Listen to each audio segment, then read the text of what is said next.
Hello बच्चों, let's read the question. Due to decrease in temperature, atmospheric pressure is A decreased, B remains constant, C becomes 0 and D increase. Now to answer this question, first we will discuss here key concept, and here the key concept will be atmospheric pressure and its relation with temperature. तो जो हमारे पास atmospheric pressure होता है, it is the pressure exerted by the atmosphere on the surface of the earth.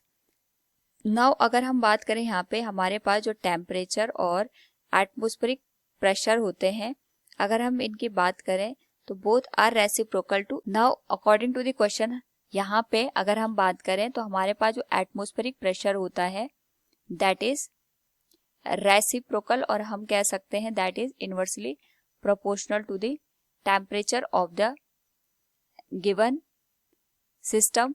इस particular case में अगर हम यहाँ पे टेम्परेचर की वैल्यू को इंक्रीज कर देते हैं, उस पर्टिकुलर केस में जो हमारे पास एटमॉस्फेरिक प्रेशर की वैल्यू होगी वो डिक्रीज हो जाएगी. और अगर हम यहाँ पे टेम्परेचर का अमाउंट कम कर देते हैं तो हमारे पास जो एटमॉस्फेरिक प्रेशर है वो इंक्रीज हो जाएगा.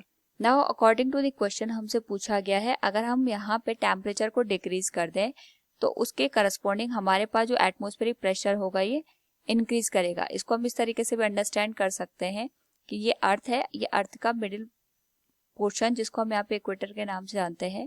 तो जैसे जैसे हम इक्वेटर से पोलर रीजन की ओर जाते हैं, हमारे पास जो एटमॉस्फेरिक प्रेशर है वो डिक्रीज हो जाता है. So we can say here as temperature is decreased, atmospheric pressure will increase.